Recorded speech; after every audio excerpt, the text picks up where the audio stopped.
Yeah. We are live. Now, We're on. Very well. Good evening. Welcome to the Town of East Hampton Planning Board meeting for March 24th, 2021. Thank you to our planning department staff. Thank you to LTV for getting us on the air. We have a number of items on tonight for site plan review. We have a public hearing at 7 p.m. Also, if you were looking at the agenda, which were previously two matters that were on the site plan review, the 182 application and the 435 East Lake Drive preliminary have both been adjourned, but we still have a full plate of site plans for your consideration, our consideration tonight. The first matter that we have on is the Montauk Sunset Cottages. And Frank, do we have the applicant on? I see Ms. Bistrian there on my screen. And do you have everybody on your side?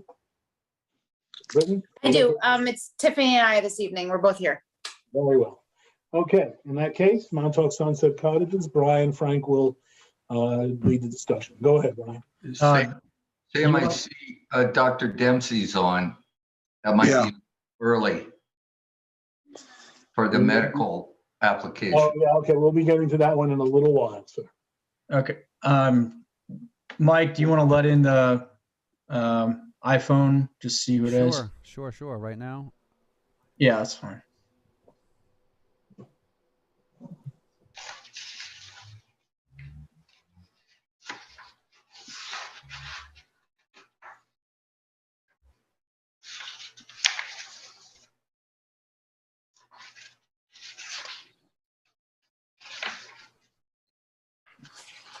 Oh, we don't have Ed Krug tonight. He's out for the evening.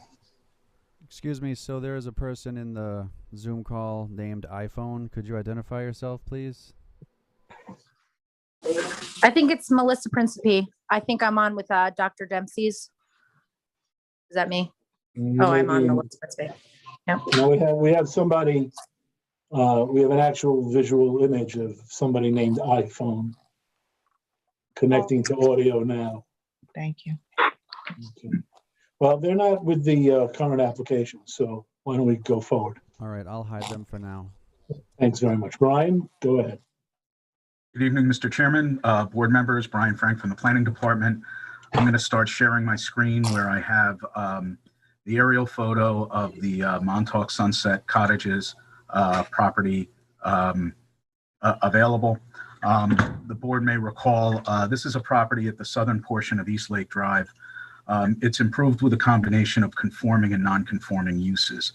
The property is in the A residential zoning district. There is a residence in the southern portion of the property, which is a conforming use. And there are a number of, they're often referred to in the application cottages, but by code definition, they're motel units. And the motel units are non-conforming uses in a residential zone.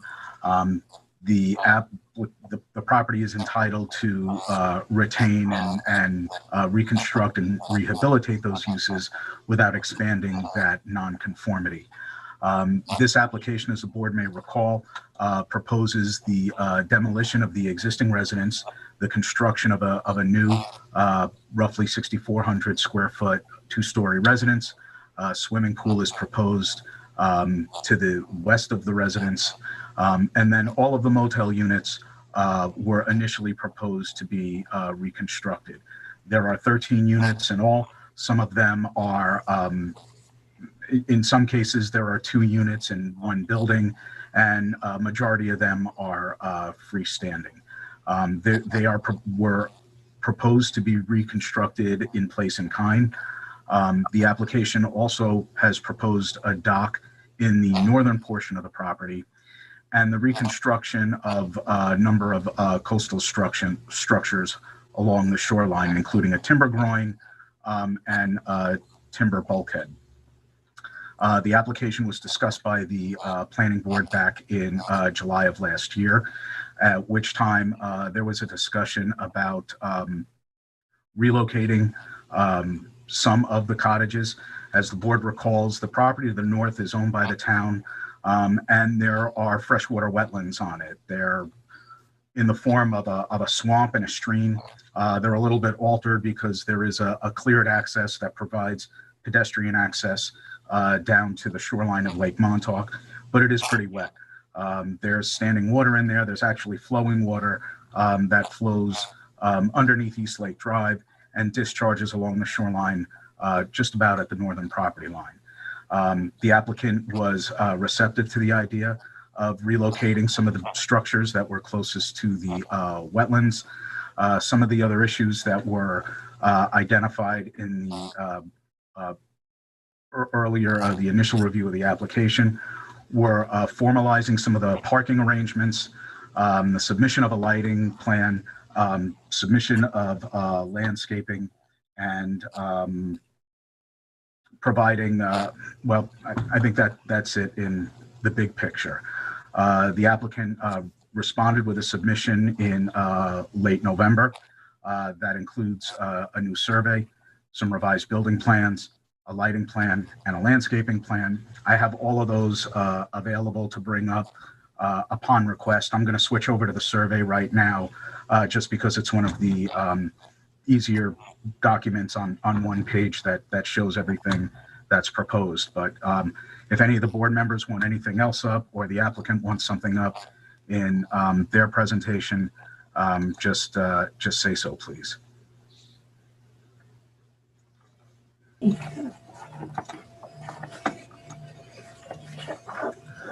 So this is at least the northern half of the survey that was most recently submitted in the resubmission.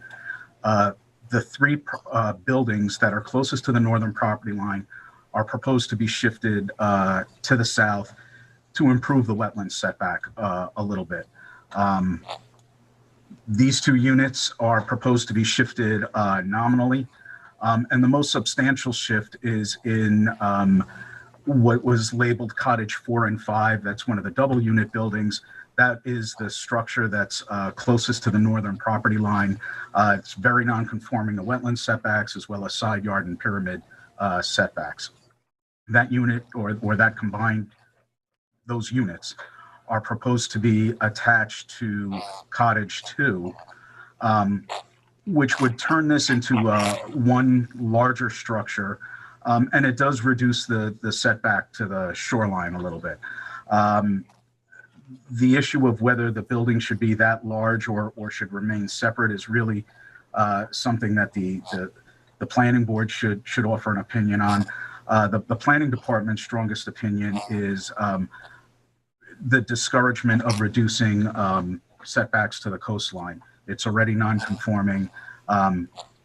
Really, the planning department feels that nothing should be any closer to the shoreline than what's there now. In doing that, the driveway, which is labeled as gravel but is really more accurately characterized as dirt, would be eliminated. Revegetation of sorts is proposed in this area here, consisting of about 3,400 square feet. It's proposed to be a wildflower meadow, and I'll address the issues with that a little bit later. But essentially, the driveway is proposed to be abandoned beyond the proposed parking, which is in the northeastern corner of the property, and it consists of a gravel parking area for 12 vehicles, and then grass pavers are proposed for about 8 others. 8 others. Pardon. The parking layout still requires an emergency vehicle turnaround as per the fire marshal's comments, and the planning department would strongly encourage getting a greater level of detail about the composition of the parking area. In the earlier iteration, there were 2 ADA compliant spaces proposed roughly in this area here. They've been eliminated, and they should be reestablished somewhere else on the property. Obviously, those parking spots should be close to one of the buildings to reduce the distance that somebody with a physical limitation has to travel from the parking area to one of the units. And the material, it's unlikely that it can be gravel and can comply with ADA requirements. One of the other revisions is the number of sanitary systems has been reduced from 3 to 2. If you recall, one of the new IA systems was proposed in this area of the property, where it's certainly an improvement over what's on the property now, which in many cases are cesspools absent septic tanks. But the proposal is relocates one large system just north of the proposed residence in an area that really is almost at the limit of natural resources jurisdiction. I believe the closest point to the shoreline here is pretty close to 200 feet, and it's well over 200 feet from the wetlands to the north. This is the proposed residence. Again, it's about 6,400 square feet. The swimming pool is 16 by 56 square feet, 16 by 56 feet. Those are conforming structures and conforming uses that meet zoning. In the southeastern portion of the property, if anybody has been there recently or has seen photos, there are structures that are more than dilapidated. They're held up by wooden beams and other support structures. They're not structurally sound at all. They're proposed to be removed or replaced with a pavilion, a building labeled as a dry sauna, a pool house with a sanitary system, and 2 storage buildings. One of the storage buildings had been over 600 square feet. The applicants have reduced that to 600 square feet to comply with the limitation on the size of accessory structures that's mandated in the code. I overlooked in my initial review of the application, this driveway in the southern portion of the property is proposed to be relocated so it doesn't encroach onto the southern portion of the property, onto the property to the south. It says it's going to be reconstructed. I think that's something that's worth exploring a little bit more closely. The existing driveway is aged asphalt. It's so aged that there's enough dirt over most of it that there's grass growing on it, and it's really not unless you were to kind of like dig down a little bit that you're gonna see the asphalt in much of the places. But as a paved roadway that goes down slope near the shoreline, it doesn't quite get all the way down to the shoreline. That's not the way that you would want to provide access to the shoreline in the 21st century, and that really should be revisited. One of the submissions with the application is, involves the coastal structures, which the applicants have contended are not groins. They're jetties protecting a navigable inlet, and therefore they should be exempt from both the prohibition of constructing shore perpendicular structures. I've reviewed that submission. I find it really lacking merit, but that's really not so much of an issue for the planning board. The applicants can take their request to the principal building inspector for a determination. Pending the results of that determination, if they don't like it, they can appeal that determination to the zoning board, and that's really the best venue to get down to the nitty-gritty on the merits of that request. So it's not so much of a planning board issue, but it is in the sense that the use of that area of the property is obviously intended as part of the site plan here. As we've discussed, the residential component is a conforming use. The motel portion of it is a non-conforming use that's pre-existing that they're entitled to maintain. But really, I think this is an appropriate time for the applicant to provide a little bit more detail about the overall vision and use of the property. Some of the other things that would benefit the application would be an articulation of how tenants or occupants would get from a parking area along the eastern property line to some of these interior cottages. Obviously, there've never been sidewalks or walkways to these buildings before, but the property hasn't been very, it's hard to characterize how the recent use of the property is, but it's safe to say that the future use of the property will probably be pretty different from how it's been used over the past 20 years. The landscaping plan is really more of a landscaping plan than a revegetation plan.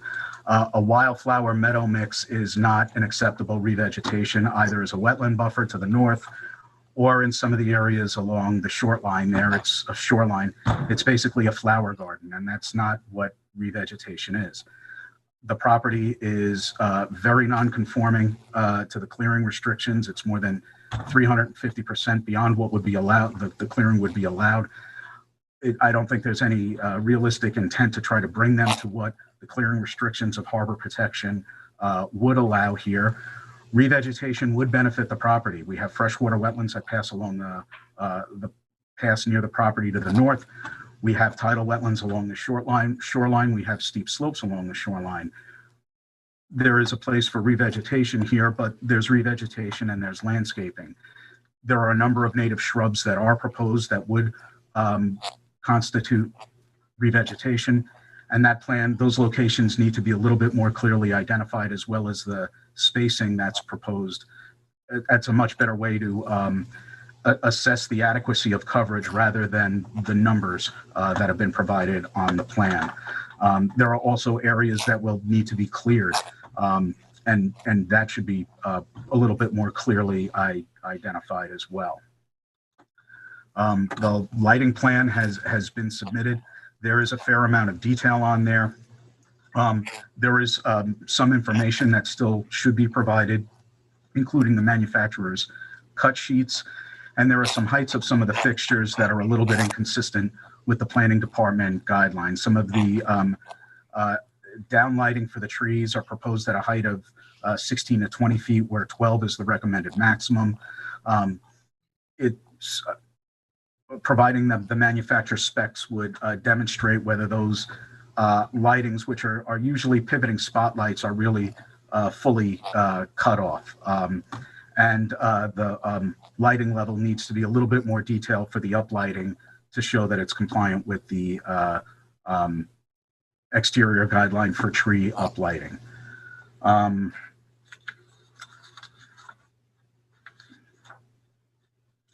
I think those are most of the issues that I wanted to bring to the attention of the board. I'd like to see if there's any questions that I could answer, if there's any other information that I should put up on the screen rather than the survey. And that's about all I have at the moment. All right, thanks, Brian. We'll hear actually next from the applicant, and then the board, and in that context, come back to you for questions.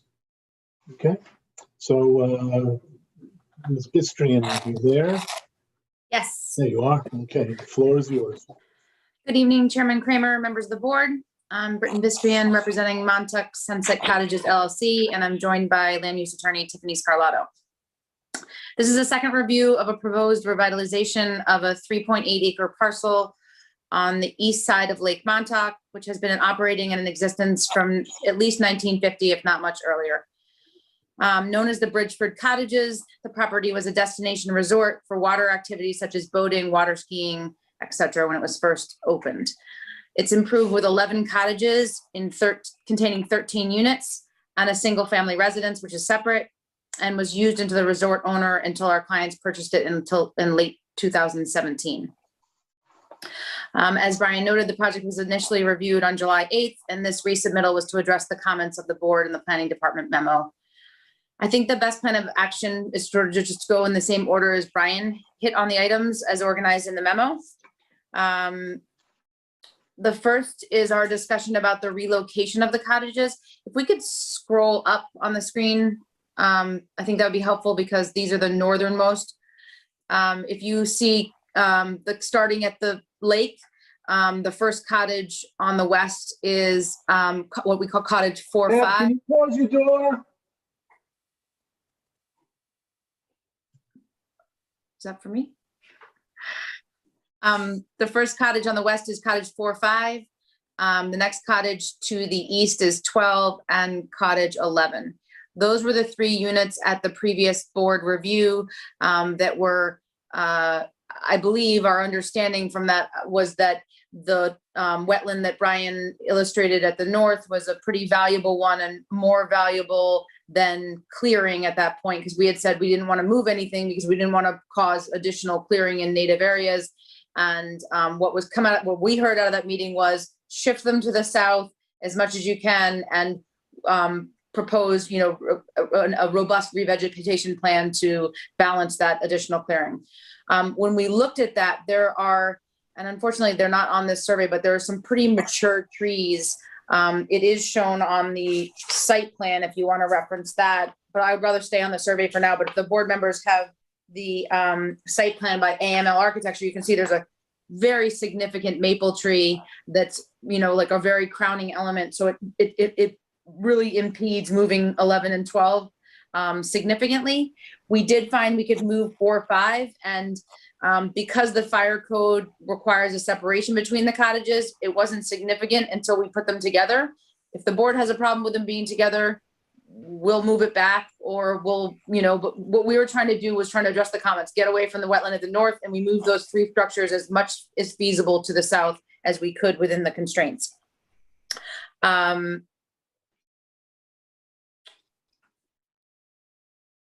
The second item relates to the driveway and parking areas. Previously, there's an existing driveway that runs along the east portion of the property and then takes a 90-degree turn and starts to run west. In this second submission, we cut off that driveway. We will remove that asphalt. I think it's currently gravel on top, but there's a asphalt road bed underneath it, and restore that area. That was other feedback that we had heard.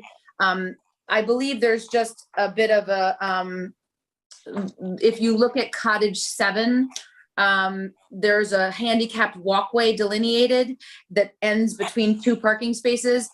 That's the handicapped aisle width. And it looks like the actual handicap demarcation was left off this plan, but the intention was to have 2 handicap spaces, and we are making none of the units currently are handicap accessible, and we are making that cottage 7 accessible. Happy to, you know, update the plan with those dimensions and prove that, but I think that was just, you know, these are really busy plans, I have to say. So we discussed the road, the southern road, same thing. It's currently an asphalt road all the way from the eastern property, wrapping around to the south and then heading directly west. It's asphalt the whole way. We would be happy, obviously, to, when we restore it, to remove all the asphalt, the road bed, which is, we believe to be some 1950s style RCA or whatever they called it at that time. And we will, you know, work it with a marl and a local quartz gravel. I know these are some, you know, more zoning board issues, but I just want to sort of highlight on them.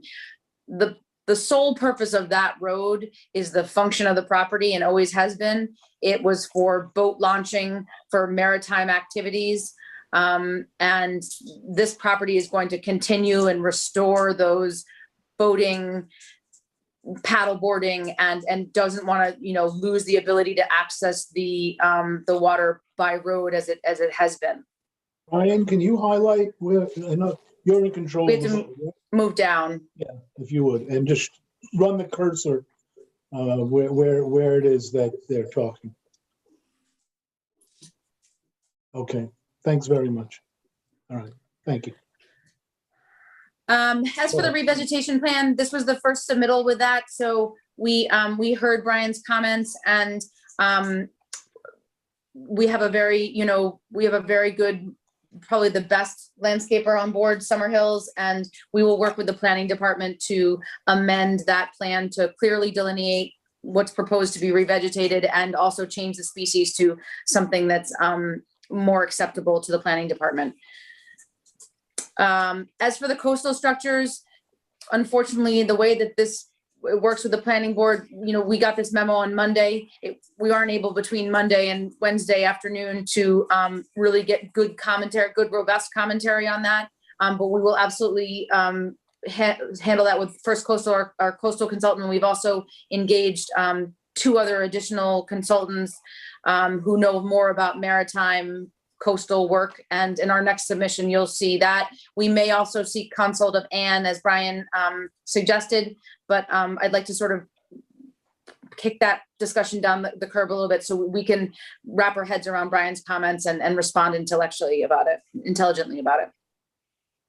As for the septic, Brian did point out that we had reduced it. We found that we could propose 2 systems. We could get a greater distance from the wetlands. I believe they are both out of NRSP jurisdiction, which was a goal. There's some tweaking that we need to do to those systems, but we did go overall from 3 to 2. The systems on site right now, if we can call them systems, I would say the best functioning one is a cesspool, and some of them are a lot less functioning than that. So this is a huge improvement for a pretty dense piece of property. As for the lighting, I think it may have been just the case of missing a page. There is, all the spec sheets were put onto an architectural drawing, so maybe they're accustomed to seeing them on 8.5 by 11s, but we did put it on. There's a spec sheet in the Shine lighting package that gives manufacturer specifications on each of the fixtures with their lamping and their wattage and their initial lumens and all the requirements. So that is in our submittal. And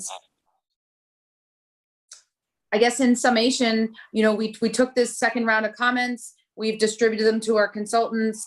We're gonna come back and respond to everything that was brought up. And if the board has any, additional comments or guidance for us, we're all ears. Thanks very much. And I think Randy, this was you're the board on this? Randy? Yeah, he's committee. He's the committee. Aye. Yeah, so Brian did a great job of going over this, and Britton answered, it was very helpful to hear Britton's response. So I have some questions. I know the jetty or whatever, any of the coastal work is an NRSP. I do see the soundings on this, which are, if I'm reading them correctly, are from 0.2 feet to 2.2 feet. Is that mean low tide? Is that what that is, Brian? Or is that? I would have to check the survey. Maybe it's on here what the soundings are based on. It is typical to use mean low water or mean lower low water as the benchmark for soundings. But it's got to be indicated by who did the soundings, what they're basing it on. Okay. So it looks to me like this is pretty shallow water, and I don't know if a dredging of this area is part of the NRSP. No, dredging application has not been submitted anyway. And the underwater land is owned by the town of East Hampton. This is not private property. This is not like some of the other properties on Lake Montauk, where there's underwater land held in the same ownership as the upland property. This is the town's underwater. This is town property. Yep. So in terms of the big picture here, I'm just wondering if it's really feasible for this to be an area that can hold boats other than small shallow draft boats, given that it looks like it would require dredging and it's public property. So I'd be interested to hear what the applicant has to say, if that's where they're going, or they're satisfied with these depths.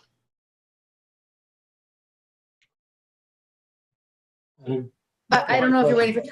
I don't want to respond to things that have very little understanding of. But if there's specific questions, Randy, that you would like to see our coastal consultants respond to in the next submission, we're happy to do that. But I'm not going to pretend to talk about soundings because it's not my field. Okay, well, I'm just raising in terms of one of the things Brian spoke about in his memo is an overall narrative of how this site would work. And I would like to, for the board to try to understand more about the use of this cove, given the shallow depth and the town ownership, and whether or not, anyway. I can confirm there's no dredging to be proposed. I also can confirm, just because I paddleboard, that you don't need much water depth to paddleboard, to sunfish, to kite surf, to water ski. Kiteboard. And this is those were the pursuits that we have heard discussed.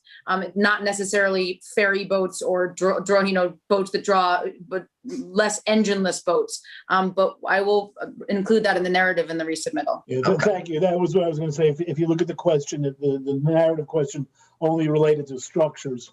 So if you want to add that to the narrative discussion, that would be a helpful thing. Go on, Randy. That sounds good. A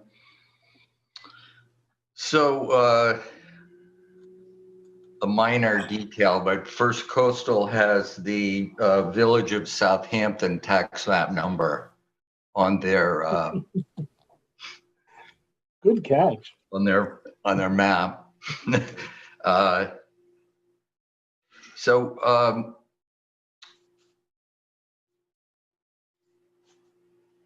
Is this going to be, I see that there are private wells across Eastlake Drive. I'm just wondering, we may have discussed this, is this going to be serviced by a public water main?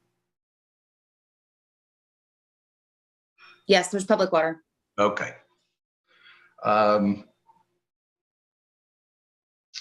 One of the things in the harbor protection, last time I looked anyway, there was concern about using gunite pools that required acid washing, and how the acid water would be disposed of. So I guess that's a question. Is this, what type of pool would this be? What would you do with the, when you drain it or wash it? I don't see a dry well or anything there. So that's a question. The NRSP standards require non-chlorine, I believe. At least that's what I've seen on all the NRSP determinations that I've had for pools, and we will meet that. I believe there is a dry well on the drainage plan by Delandro and Andrews Engineers, and we of course are not going to, whatever NRSP standards for the construction of the pool and the maintenance of the pool, we will meet or exceed. Okay, so Brian, you're okay that you've got that under control, then we don't really need to worry about that. Well, the harbor, Britton is correct. The Harbor Protection Overlay District does require chlorine reducing sanitation systems. And in general, I think acid washing is a little bit of an outdated practice now. Modern pressure washers seem, my understanding is they work just as well. There's less liability for pool maintenance to have those acid chemicals to clean the swimming pool. And dry wells are also required in the Harbor Protection Overlay District. Okay, good. Then the boat launch, and this would be another narrative thing. Does your client see access to the water there for a boat launch to be for people who are staying on site or for the general public? We'll address that in the narrative, but the intent is for this to be a private property as a maritime-based motels. Okay. I wonder if there's probably maybe some storage areas for the boats and the kind of things you're describing. maybe that dilapidated building down there is going to be storage. I don't know. That's all narrative stuff. I mean, we'll Okay. find out. But Brian did mention that question about that. There's a dilapidated building down along that access to the water, and I guess that's gonna be clarified if that's coming out or not. Mm-hmm. The only other thing I would say is that yeah, I thought the whole question about revegetation and what species would be just a sec, sorry.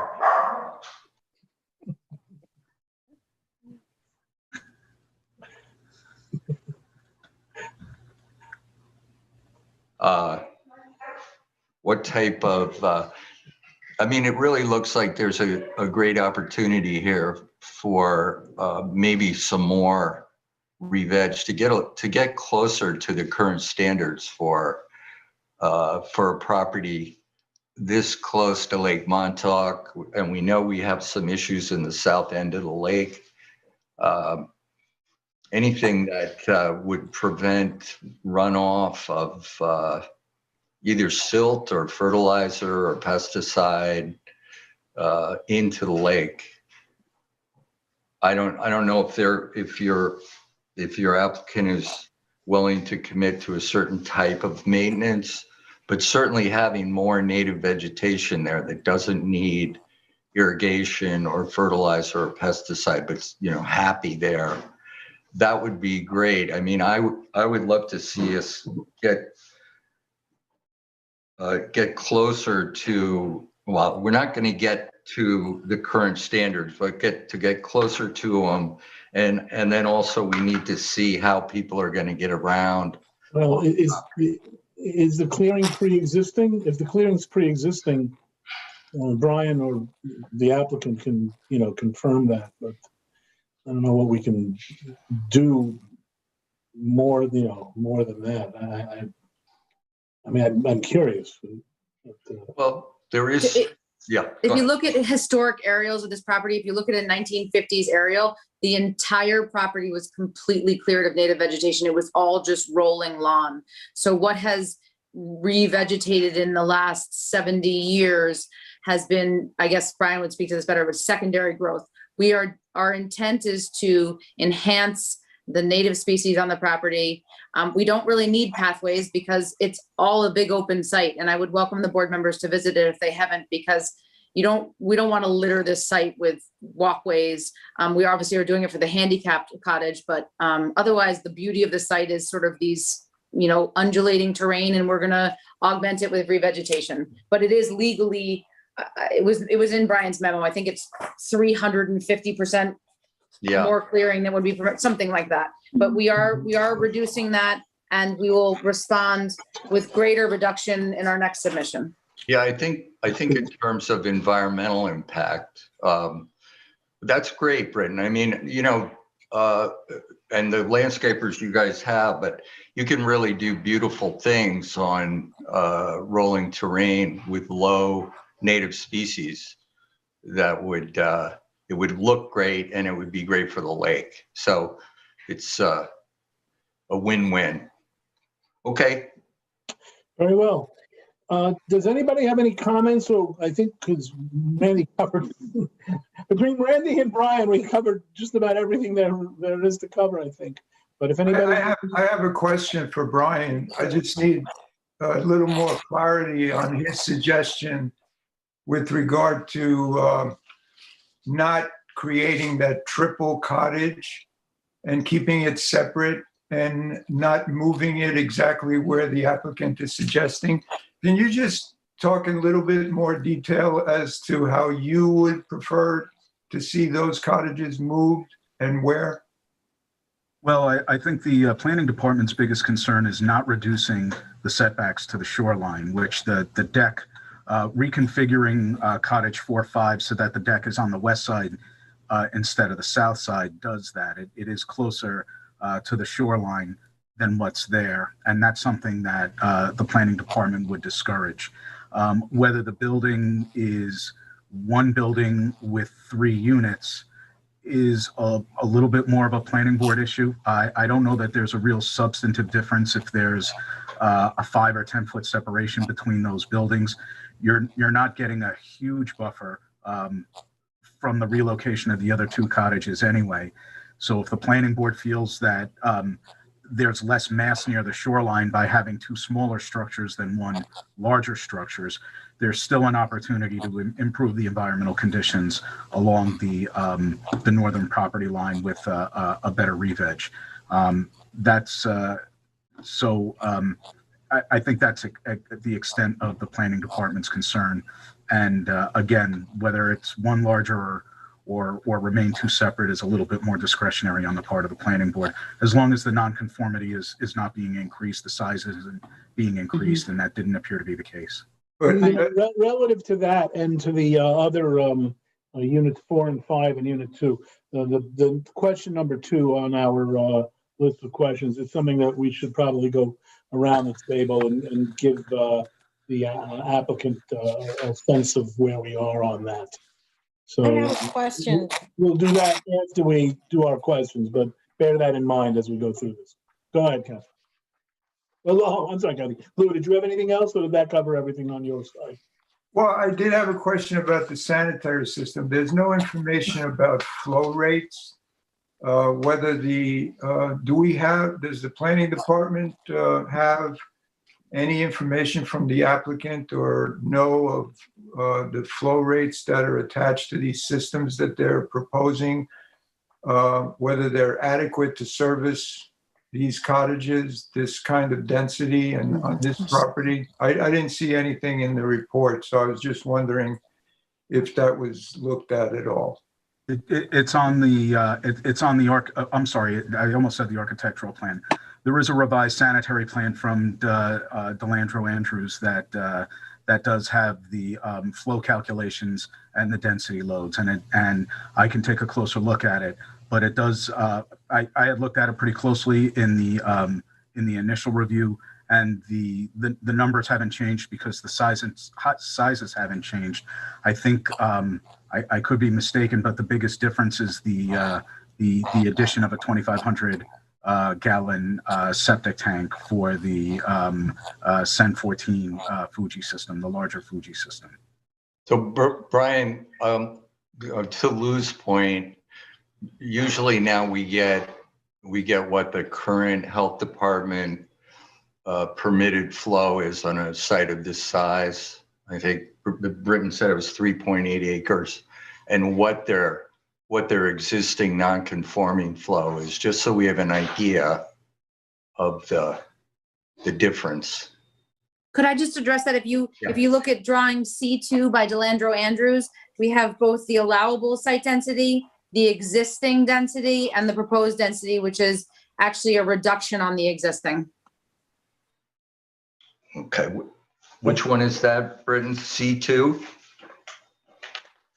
Correct, C2 by Delandro Andrews. It's a pretty extensive chart on the first page of the septic. Okay. Is that got it? That cover it for you, Lou? Yeah. Very well. Kathy, thanks for holding on. Sure. I'm just a little confused, and maybe my initial understanding of how these 2 properties were relating to each other was incorrect. But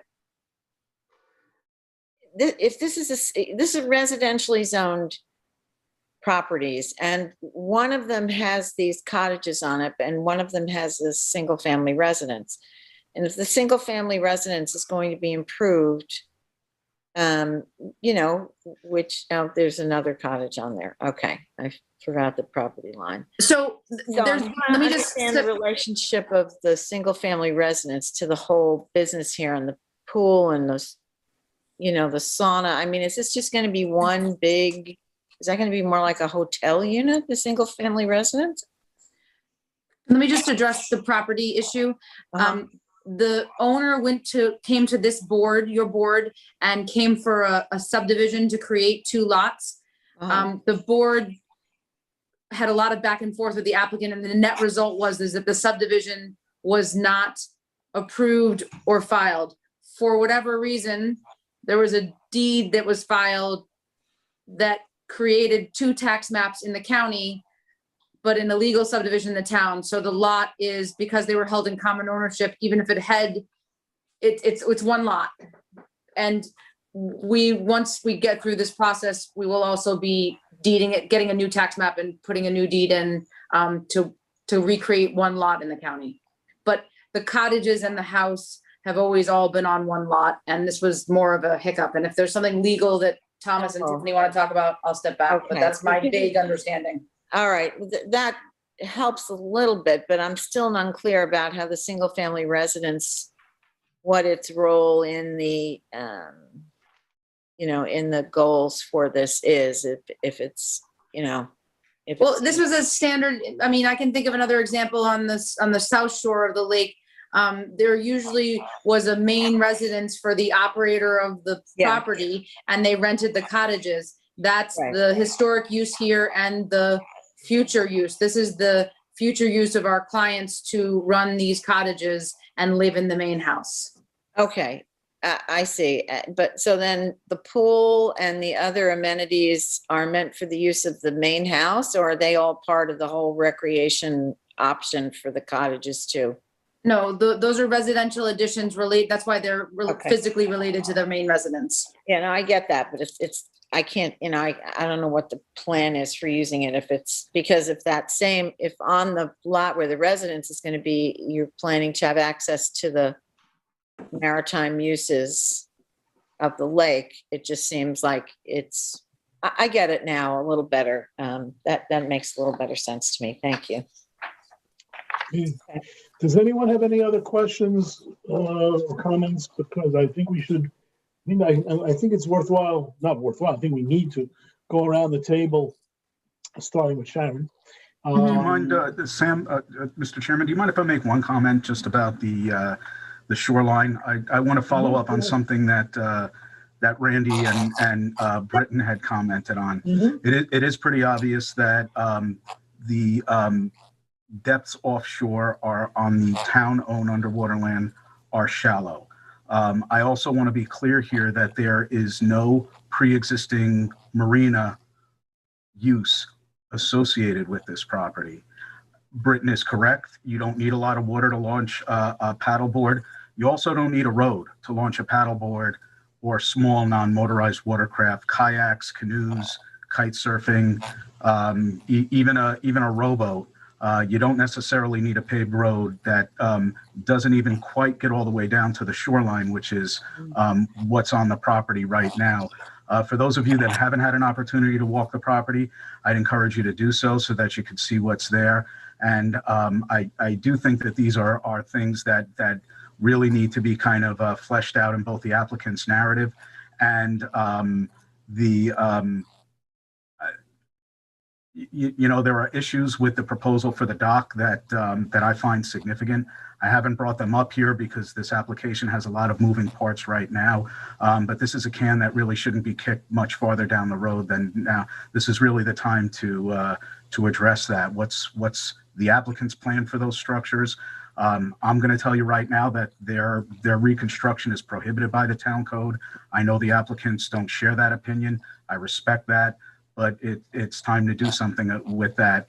Again, there's no marina that's ever been on this property, and you don't need a road to launch small vessels. And that is not part of the pre-existing non-conforming use of the property. And I just want to be clear about that, for the purposes of going forward from here. And you don't think that so you think that's a distinction from the overall clearing of the property, Brian? No, I don't think it's related to the clearing. I think it's related to the use. Okay. And the prohibition of reconstructing shore perpendicular structures.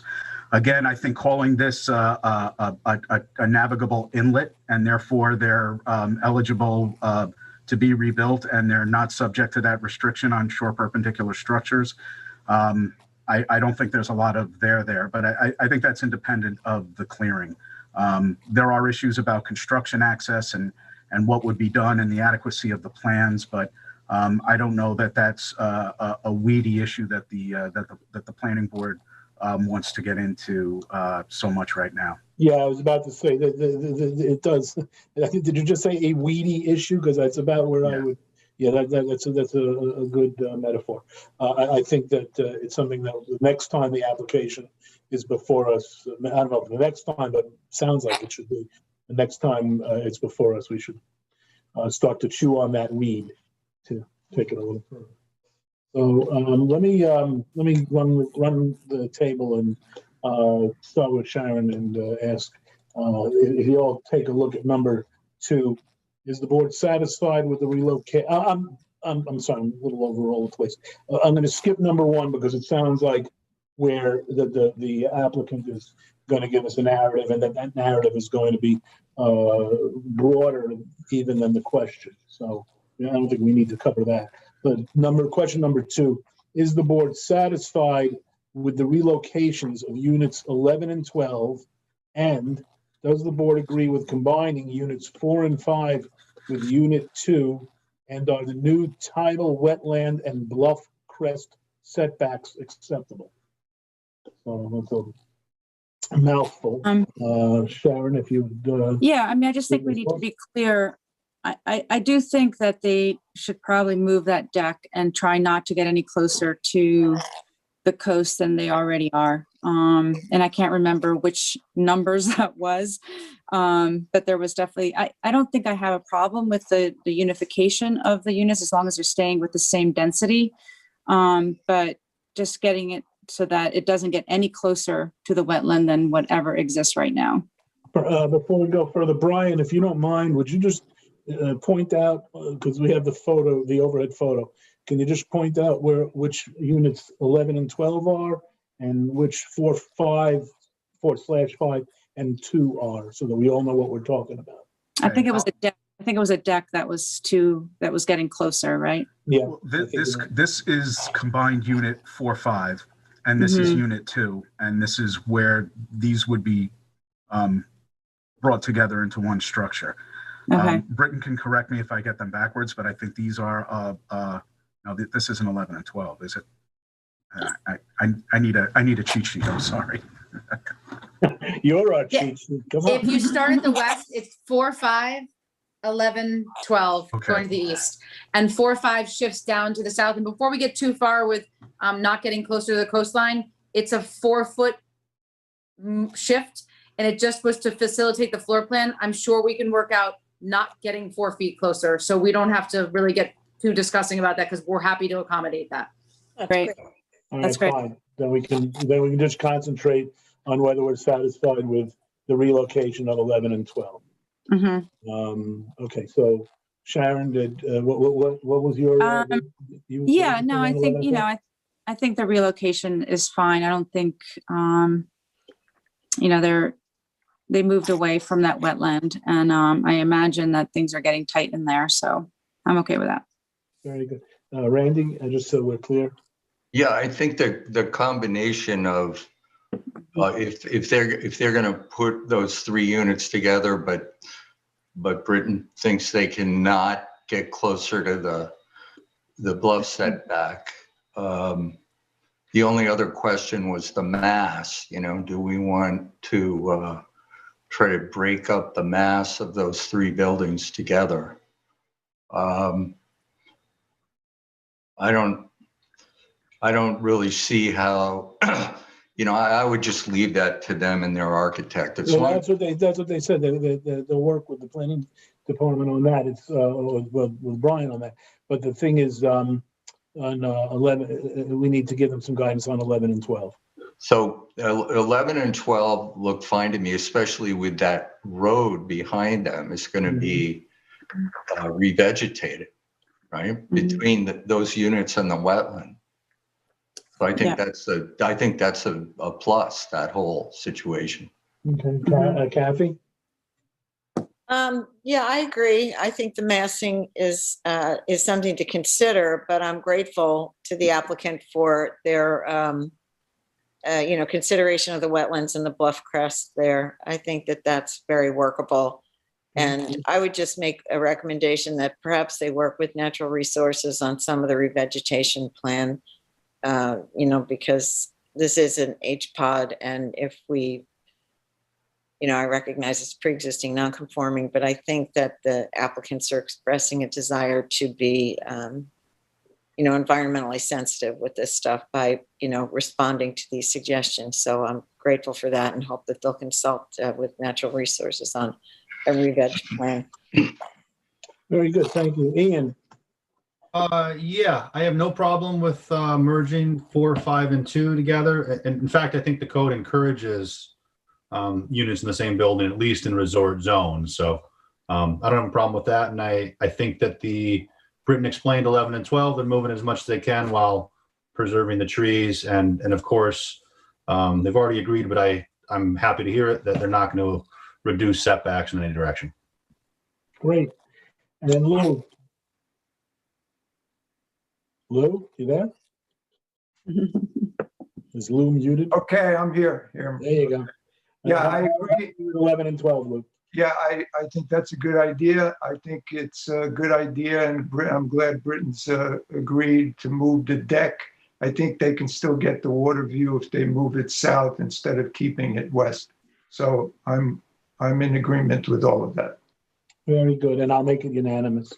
I'm just going to run through the last 3 questions. If anybody has any issues with it, please stop me before I continue. Does the board want to obtain greater detail regarding any site regrading and the composition, including cross sections and drainage for all the proposed driveways and parking areas, once the plan is revised to include emergency vehicle turnaround required by the fire code? Yes. We're all on board with that. Does the planning board want to require a revised landscaping plan that more clearly labels locations of any new clearing and locations and square footages to be revegetated as defined in the town code? And I think we got an indication from the applicant that they were going to do something along those lines. So, and then finally, again, this one I think is already done. Does the planning board want to require a lighting plan revised to include the manufacturer's specs to ensure compliance with exterior lighting? And I would be surprised if anyone says no to that. No one says no to that. Good. All right. Sam, one thing just for the record. So my quick reading of submission C2, and this is for Bistrian, Britton Bistrian, or the engineers to clarify or not. I'm reading it that the existing permitted sewage flow on this site by the health department is 2148 gallons per day. And the proposed flow with this project, or the non-conforming flow, is about 7,500 gallons a day, which is more than 3 times what the health department would allow today. So it does go to, and I think it's great we're going to an IEA system, but it does go to the point of us trying to get the site more to modern standards as much as we can. I just need to address that. I'm sorry to jump in there, but I want to review those numbers. The allowable site density today, had these structures not been there, is 2,148 gallons a day. Yeah. The existing flow on the site is 2,523 gallons per day, and the proposed is 2,512. Isn't that just for one of the systems, Britton? There's 3. They have 3 different systems. Proposed site total. No, it's a site total. You can't, that's not the way the health department, they don't look by system. We're looking at density loading. So it's not very significant. I'm not going to do field math here, but it's less than 400. Well, that I think we should clarify, because I'm seeing these 3 different systems all of which have totals of about 2,500 gallons a day. For Right, the, you said 7,000. I just want to make sure that Yeah. we're not in the 7,000 category. no, well, if you combine all three, it's about 7,500 gallons per day. I'd be happy to have an offline conversation about this or have our engineer address it, but I just want to say that the numbers that I stated are accurate for the grandfathered flow, the flow allowed by the health department, and our proposed flow. Oh, okay. All right. Okay, with that, we will wrap this and we will look forward to seeing you after these matters are nailed down a little better. Look forward to you working with Brian on this, and we'll see you next time. So thanks very much. Thank you very much. Thanks, Britton. Okay, and Brian, thank you very much. Yes, thank you, Brian. That was so helpful. Your report was terrific and very useful. And I don't think you have anything else on with us, so you're welcome to enjoy the rest of your evening, if you like. Thank Or you. can stick Good around evening. and watch. Britton, same thing. Go home if you want. All right, the next thing we have is a public hearing. It is on the Sebastianski Artist Studio.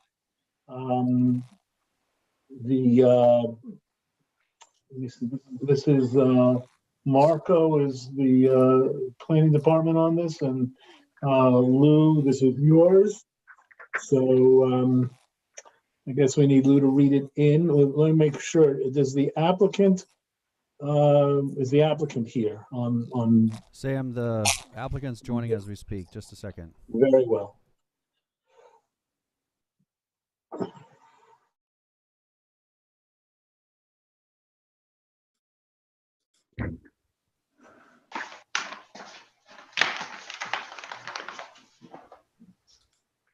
Are they here? Jason?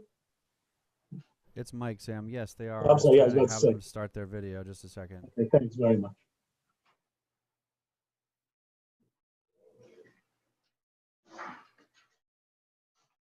Hey, Jody, would you mind sending me the document, because I thought I had it and I must have misplaced it. I'm sorry. No problem.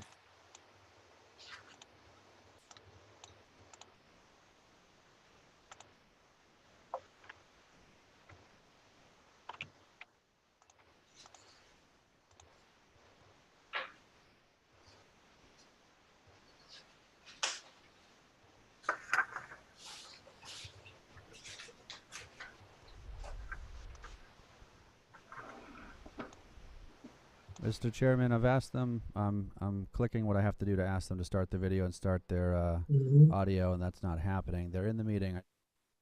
I just added them to the meeting now. They're in the list of Zoom people. Okay, because I only have a limited number of folks on my screen. Sure, I understand. They're in the Zoom meeting, but Okay. again, I have asked them to start the video and to unmute. They have not, but they're in the list.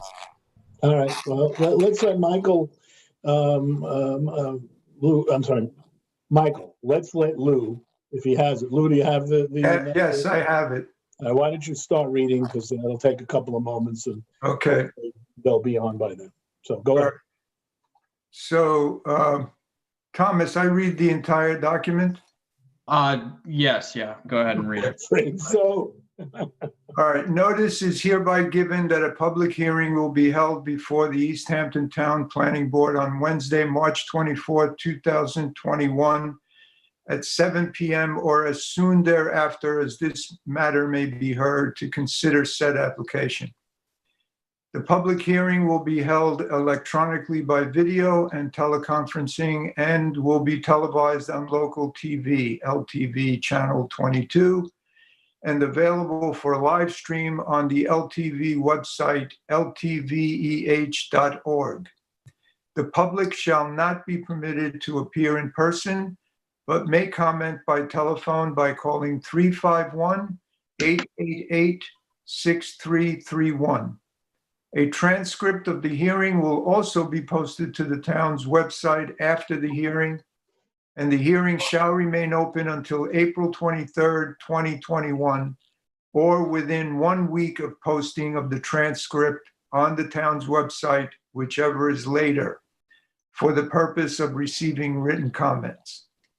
Written comments may be submitted by email directed to planningboard@ehamptonny.gov and by mail to 300 Pantago Place, Suite 103, East Hampton, New York, 11937, and received on or before close of business on April 23rd, 2021, or within 1 week of posting of the transcript on the town's website, whichever is later.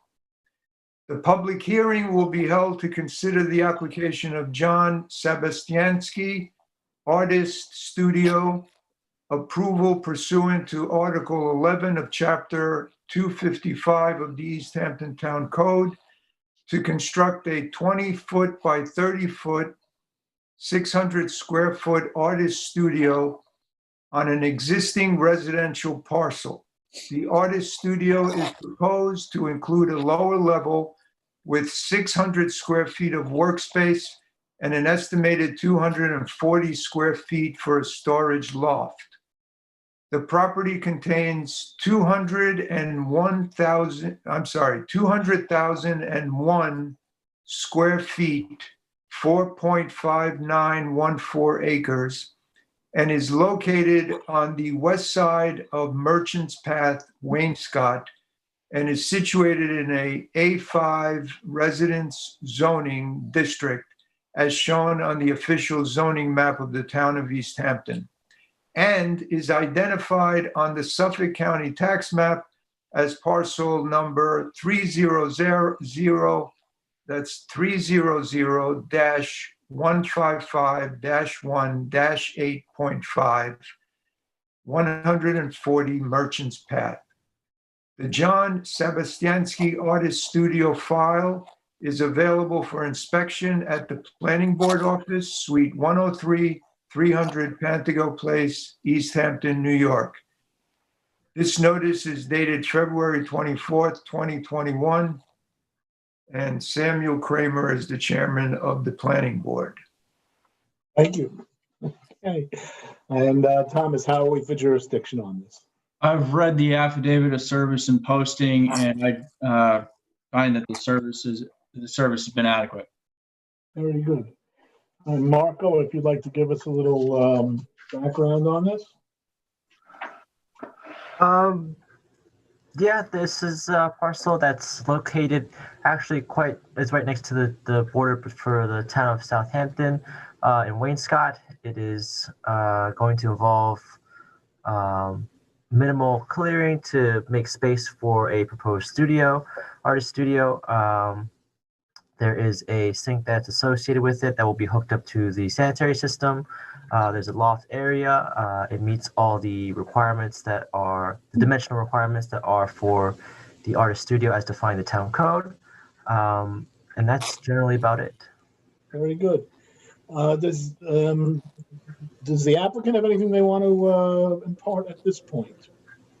No, thank you. I think you've adequately represented the issues here. Very good.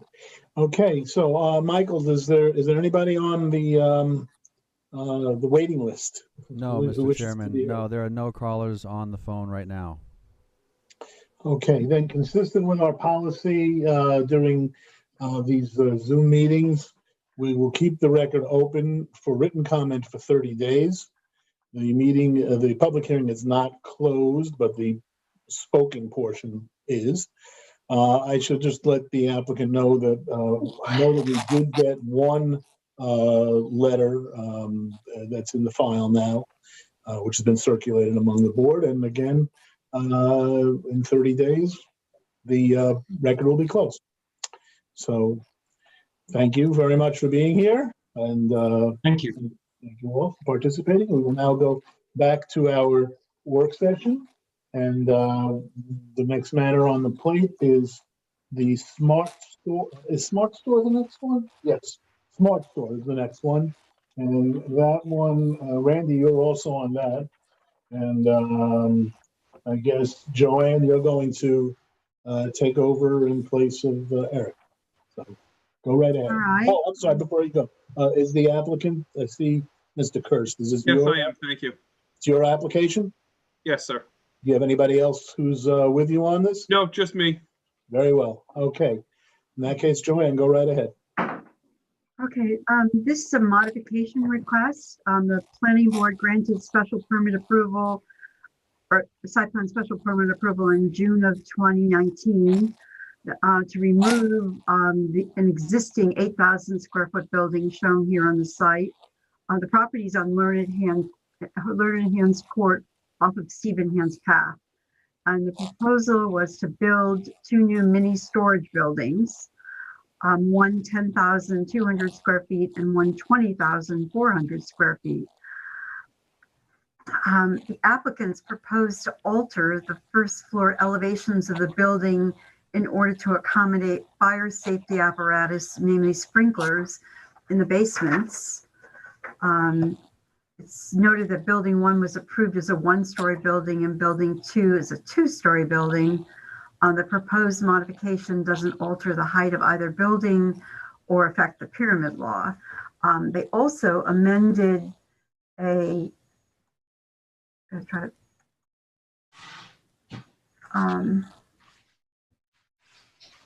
bring up the grading and drainage plan.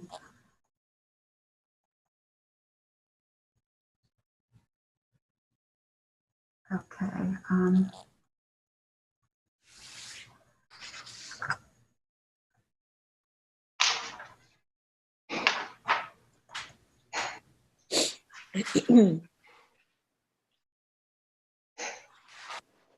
Okay, are you seeing the grading and drainage plans now? Yes? Yes. It looks like it, yeah. So let me try to zoom in a little bit. So the difference, I compared the current grading and drainage plan with the one that you approved. And the difference is that the area in the center around the buildings is going to be raised about 3 feet.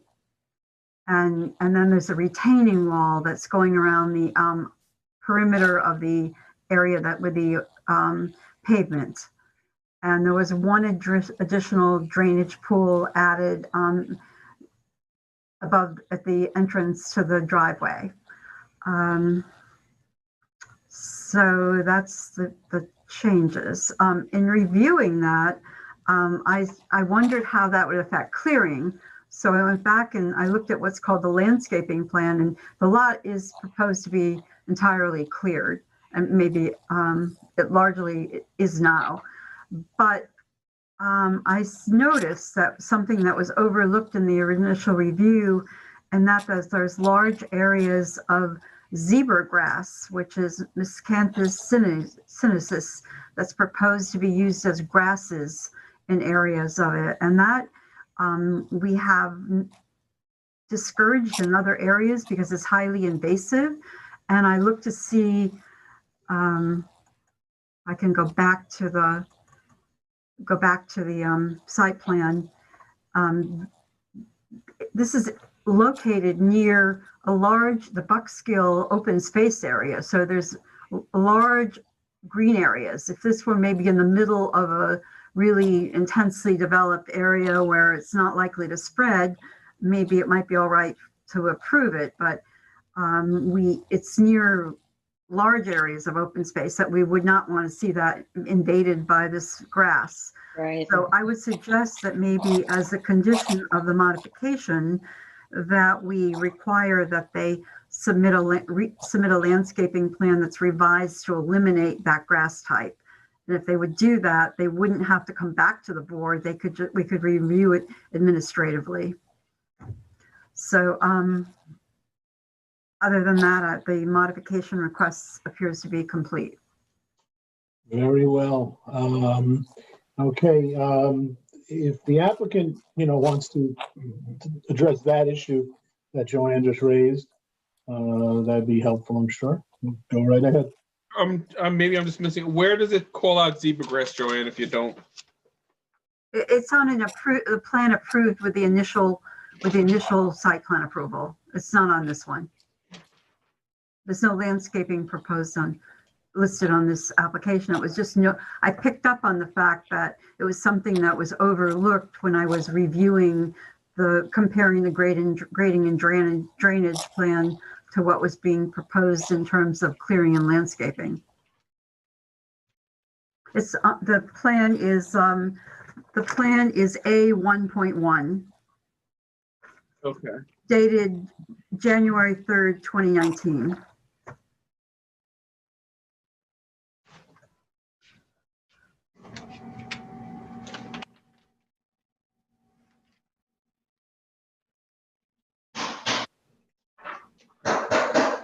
Do you have that?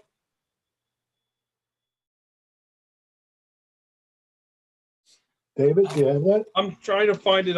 I'm not seeing it readily here in front of me. All right, sorry. Do you have that, Joanne, by chance? It's A1.1 prepared by Zirkle, Ortman, and Hugo Architects, dated January 3rd, 2019. Okay.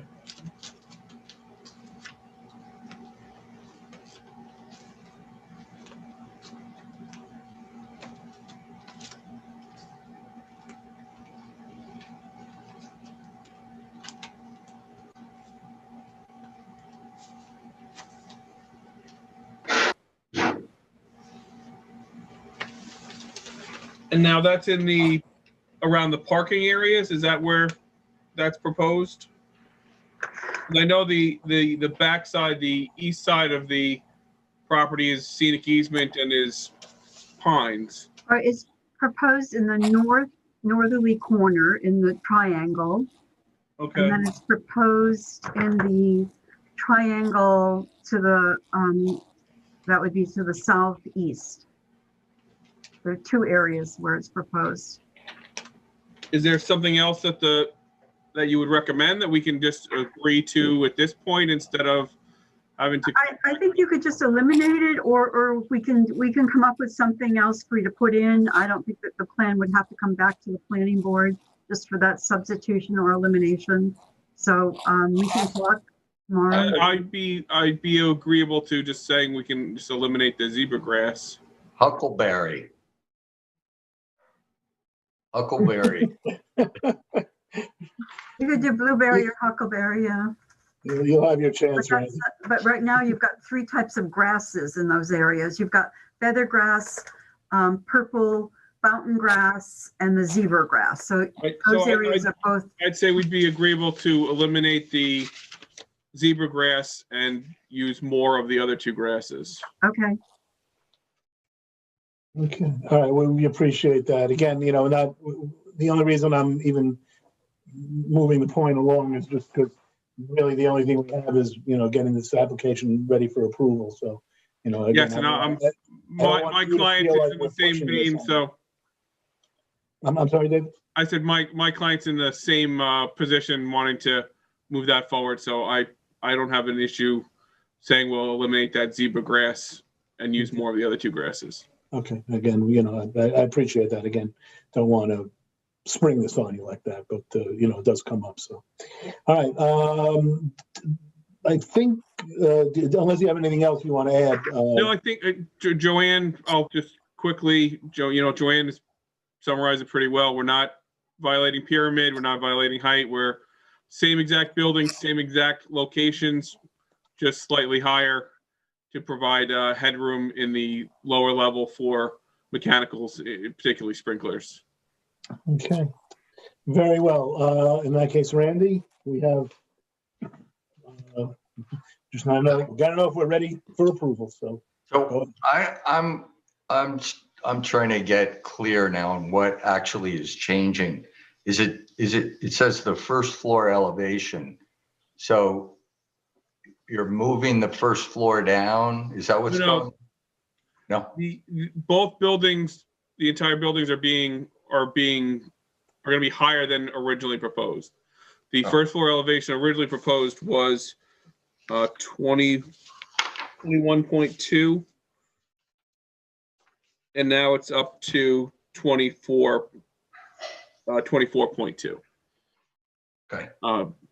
So the whole building is being raised. We did submit pyramid that showed that that's still compliant with the 35-foot maximum from grade, and submitted, I believe the current building that's on the site has a first floor elevation of 24.6.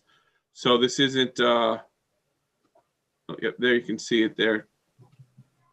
Okay, So I got the it. building's literally just being raised up at 2.2 feet, I believe it is. Okay. All right. I don't have any problem with it. It's ready, as far as I'm concerned, it's ready for approval with that change that Joanne requested about the zebra grass.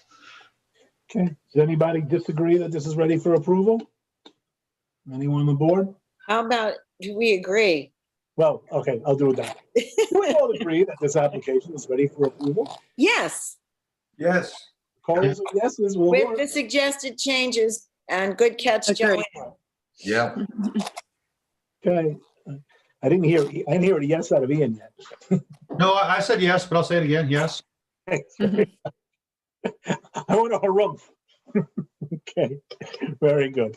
Okay, so it's ready for approval. So thank you very much. And we can now move on to the next item. No, thank you. Thanks, David. And Good thank you night. for that, for assenting on that zebra grass issue. Next, 180 SB Springy Bank LLC. And this one is also Marco, and I believe Lou, you've got this. So who's the applicant? Is it Ms. Cooley? Is it yours? Correct. Welcome, welcome. Do you have anybody else here on the application besides yourself? Just me tonight. Just you, okay. In that case, we'll hear from Marco and then we will hear from you. So, Thank you. Thank you. Okay, I have screen shared the site plan. So this is a modification request that was made to an approved minor site plan, 180 SB LLC minor site plan, to revise the site plan map where the areas of potential excavation on a residentially zoned parcel are to be located. So the parcel is located on Springy Banks Road by 3 Mile Harbor in Springs. The site plan was approved in August 2020, where the planning board previously reviewed the areas of potential excavation for the construction of a residential addition and other structures to be constructed on the property. A site plan was required in accordance with a covenant and restriction placed on the property when the property was subdivided in 2002. So I'm going to show you the previous areas that were reviewed. This is what it looks like. It's outlined in black. So the revised areas of potential excavation have been slightly increased and are located further east compared to the areas of potential excavation delineated in the approved site plan. So this is the old one, and if I go back to the new one, and I'm going to zoom in on the map, it's in a slightly different color. It is in brown. And so really not many major differences. So there's this little circle patch here. I think it's a little bit different on the east as well. I'm just going to swap in between each one. So there's this change here, little change here. I think there are some changes over here as well. Going to go back. So you can see that has been included now. This patch has been excluded, and this patch has been included. So really, an archaeological study, which was the main concern, I guess, which was the main concern for this application. So an archaeological study was submitted to the planning board for the approved site plan that had demonstrated it had conducted shovel tests across the site in its entirety. This includes the areas where it is currently revised, where the currently revised areas of potential excavation are proposed to be. So in the memo, there's a small picture that is demonstrating where the shovel tests were conducted in the black dots. So the shovel tests were conducted across the property, and the archaeologist's report had concluded that no further archaeological work was necessary. So overall, the areas in which the revised excavation may be conducted have been included in the archaeological study and are located roughly in the same locations as it was previously approved. The planning department finds that the request to modify the areas of potential excavation is within reason and recommends that the modification to the resolution of approval. If the board members would like me to go between the plans, just let me know. Very well, thank you very much. Does the applicant have anything which is to impart at this point? That was a very nice presentation by Marco, so thank you so much. I don't have much to add other than, you know, the improvements shifted further to the east because of some steep slopes on the west side. And we appreciate you hearing us tonight. Very well. And Lou, this is yours, so go right ahead. Yeah, no, I really don't have much to add. I think these modifications are inconsequential. So I agree with Marco's assessment that we should approve these modifications. Very well, and I'll do this in the affirmative. Do we all agree? Yes. Agree. Yes, I agree. It's easier that way. All right, that's very well. Thank you very much. So we'll get a resolution of approval out on this, and you can follow along, and you'll have a show. Thank you so much. I'd just like to say you guys run a really nice meeting. Well, we thank you very much for that. Appreciate it. On behalf of everybody, I'll say that. Thanks. Have a good night. You too. Okay. All right. Let's live up to that now, because we have a. Let's make sure she doesn't regret saying that. All right. We have the preliminary site plan approval. I see Dr. Dempsey there, and if he wants to come on board. I also see Melissa Principe, Richard, and Yvonne Principe. Are they all on this application as well? Yes. Okay. Brian looks different. I'm sorry? Brian looks different. Brian's also muted, so I have a feeling Brian's computer probably is, stuck there, unless he's busy watching us. Okay, so on this one I want us all to be aware, this is a preliminary site plan application. We are, this is the beginning of a long process. The idea here is to give the applicant some guidance, some direction as to where we're going, where we think they might want to be going. We don't get too deep into the weeds, as it were, but because there'll be plenty of time for that as we go along. But we want to take the opportunity to welcome the applicant. This is Sharon. You're the board on this, and committee, as it's also said, and Marco, it's yours. So the way we work it is, just so the applicant knows, we'll hear first from the planning department, from Marco, and then you'll have an opportunity to respond and address the issues that he raises, and then the board will be heard, led by Sharon, who's on this application. And there are a few questions at the end of Marco's very thorough report, which we'll go through, and then you'll have some guidance and some direction as to exactly where we're going with this application. Okay. So with that, Marco, please go right ahead. Okay. I have share screen the aerial for the time being. So preliminary site plan application has been made to change the use of a 5,000 square foot, 186 seat restaurant building into a medical office. The parcel is zoned CB, Central Business, and is situated in Amagansett off Montauk Highway. Located to the north is the Long Island Railroad tracks, and to the east is the Amagansett Commons Public Housing Complex. The parcel is roughly 20,500 square feet, cleared and improved with a one-story building and a front parking area. The property contains a long and complicated history with multiple planning reviews that spans over 40 years. So to get started, so in 1977, the planning board had issued a site plan approval for a restaurant, 4 retail stores, and a tennis court. I'm going to display that on the screen. This is what was last approved back in 1977. At the time, there had been no subdivision review. Therefore, the site plan applied to one parcel represented by 3 tax lots, one of which includes the subject one. So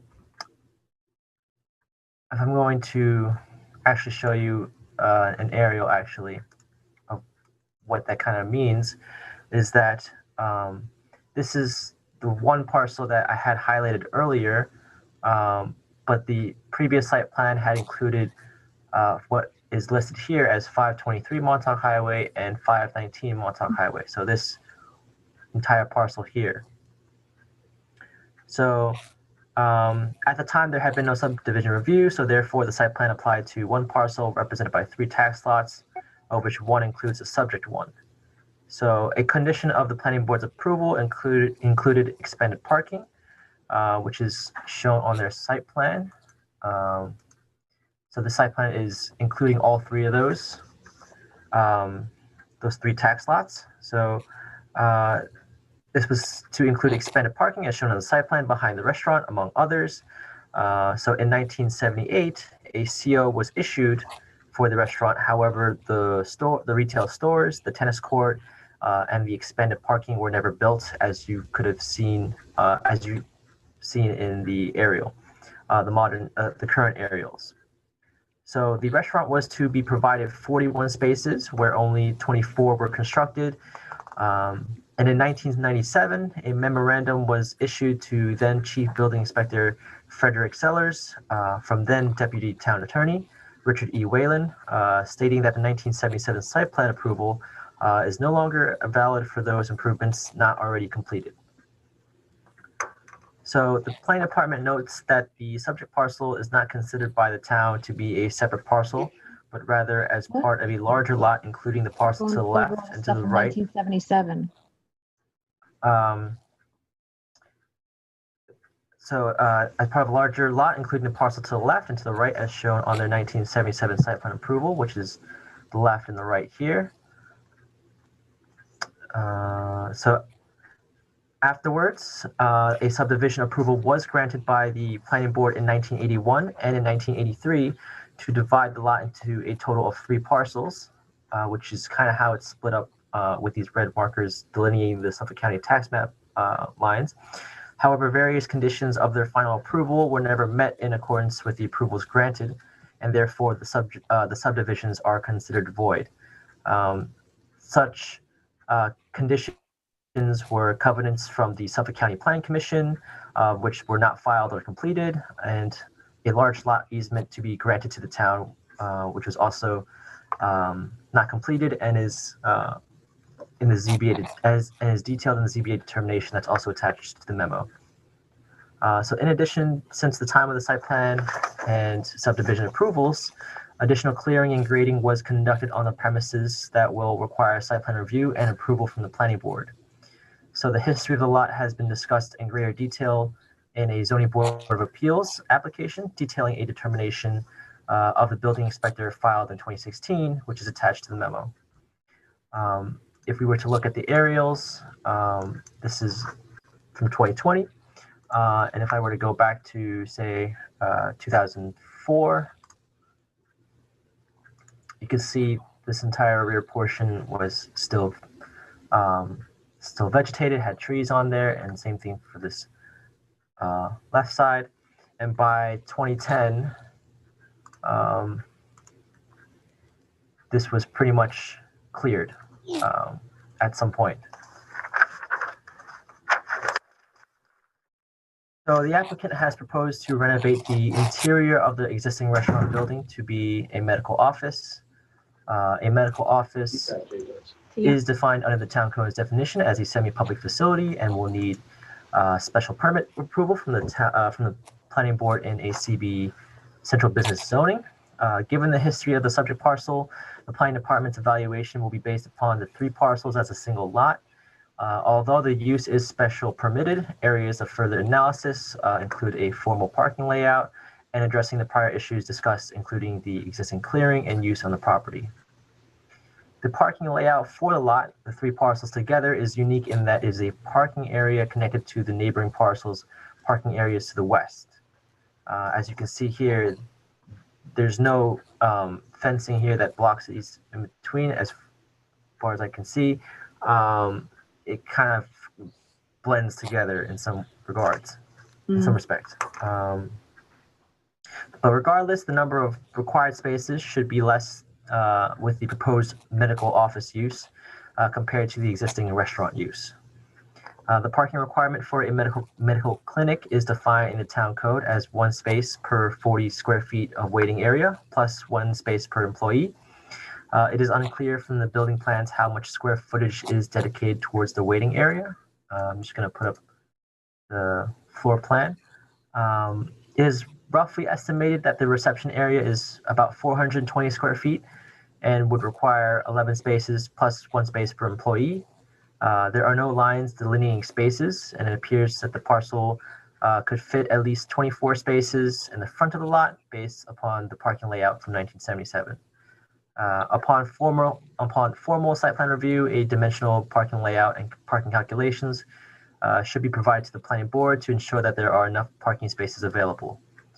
The applicant should submit a narrative that describes the number of employees anticipated and the use of the research laboratory, which is located downstairs. This is research laboratory, as well as storage in the basement. So there is no sanitary information that has been submitted to the planning board. Given the age of the lot, it is likely that the system is not a low nitrogen system. Section 210-3-2B of the town code mandates an upgrade of sanitary systems to a low nitrogen system for all non-residential properties that require site plan review pursuant to 255-6-30B, part 2, 4, or 5.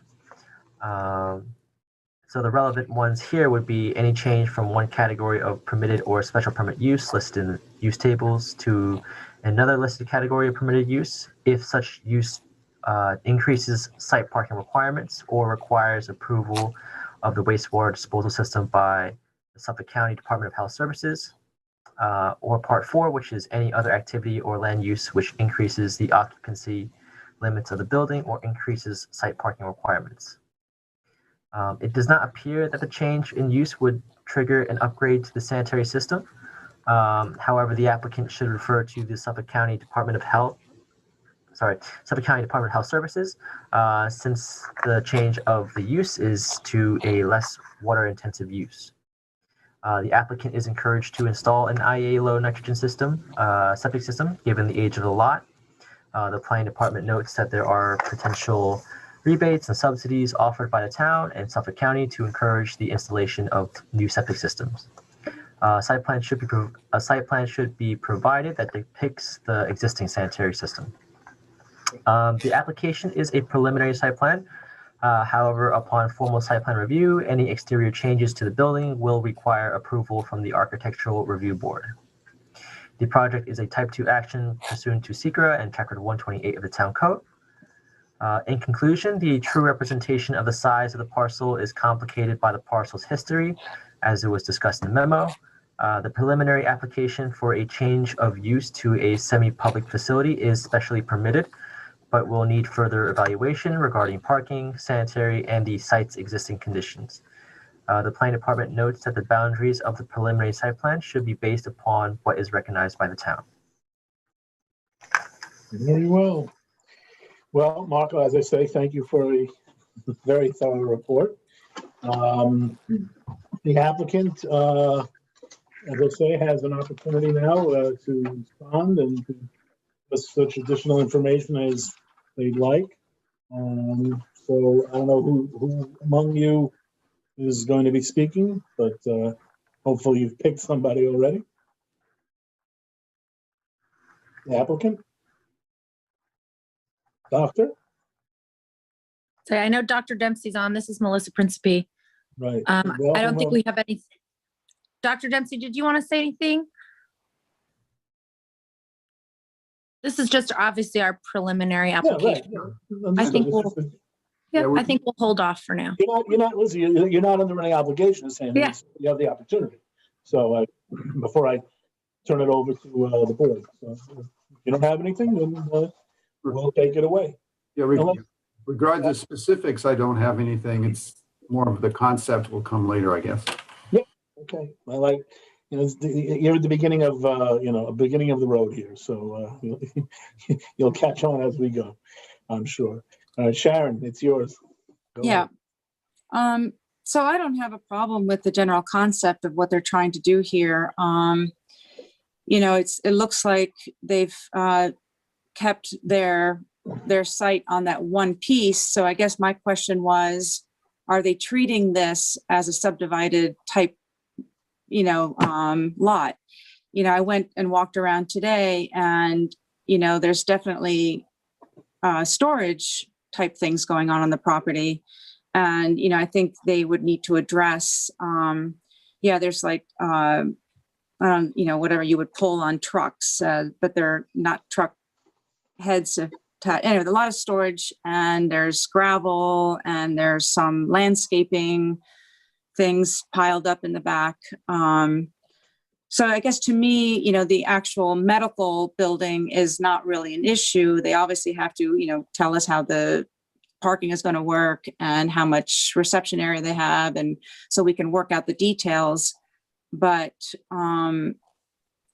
it's, if we're seeing this as one property, then it needs to be cleaned up and treated as one use, unless they come back to us and want a second use on it, which I'm not sure if it's allowed or not. So that to me seems to be the main issue at the moment, is how this property works and how they plan on going forward on using the property. I don't know. I don't get ahead of everybody else, but it seems like, Marco's analysis is exactly on point. There has to be definition about the parcel itself. That's kind of a threshold issue. Right. We can't give a lot of comments beyond, without dealing with that first. There seems to be, they need to have a narrative. I think they need to provide us a narrative on how they're viewing the property and how they plan on going forward with the different uses on there. But yeah, the medical building, I don't have an issue with. I think, it fits there. We've got, the affordable housing next door, the senior housing across the street. I think it's, it's a good spot for something like that. But yeah.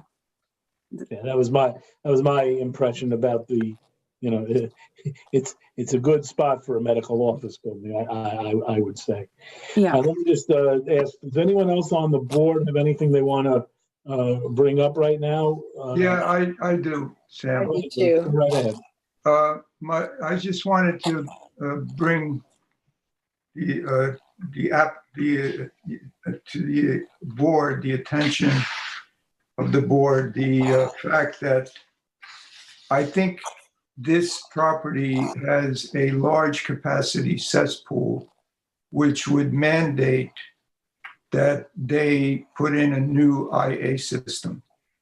And a large capacity cesspool is defined as a cesspool that is servicing, or a building that is servicing, or a parcel that is servicing 20 people or more. So that would fit the definition here. And so I think one of the things they need to consider is, as part of their assessment and as part of what they will need to do with the parcel, is they would need to put in a new septic system.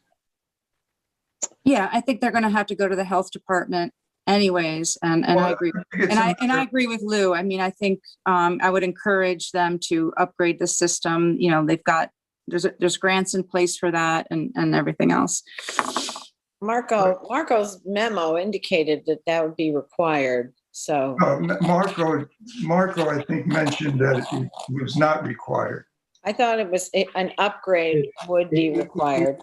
Did I not understand that? I believe that we asked, the planning department asked that they show the existing septic system so we can evaluate that.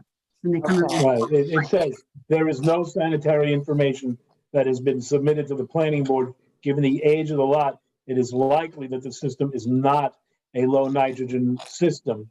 And then Yeah, would not change the trigger. Okay. Section 210-3-2B of the code. Yeah. Okay. It'll need a little bit more detail. One way or the other. I mean, I think you're right. You know, there's going to have to be input by the Suffolk County Department of Health Services on this. So, but it's an important point, and so the applicant understands this is always, particularly in a matter of this size, something the septic and the sanitary is always something that we pay attention to. So, and also that the size of the lot affects the flow that the health department will allow. So, right. Also, but again, at the same time, if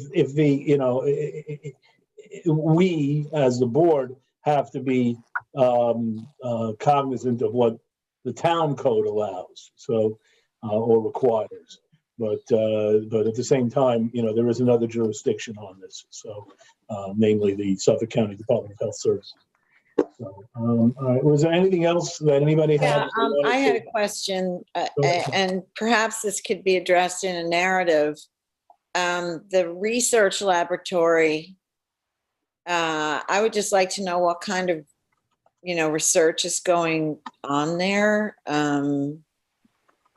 Just to make sure that, there's no, I don't know, environmental spills. There's no plutonium or something there.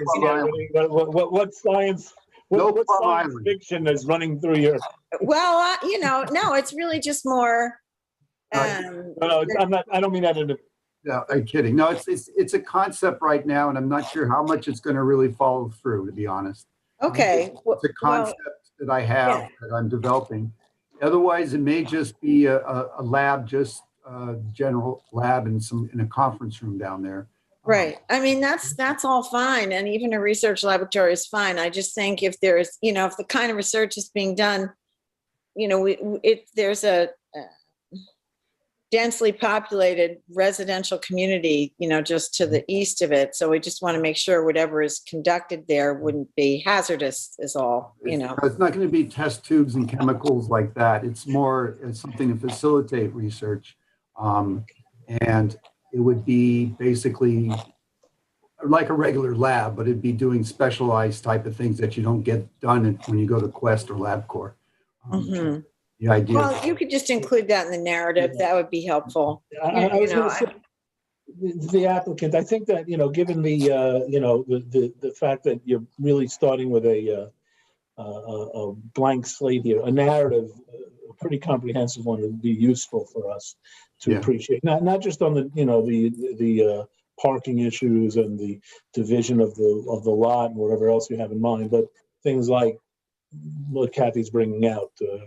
It's the more information we have, the earlier on, the better we can, give you guidance and get your application through and get the building built the way you want it. Yeah, Sam, on that point, I would say we also, we have an application in for a fairly substantial health services building. And I'm wondering, it would be helpful in the narrative if Dr. Dempsey could describe how they see them fitting into the larger community healthcare.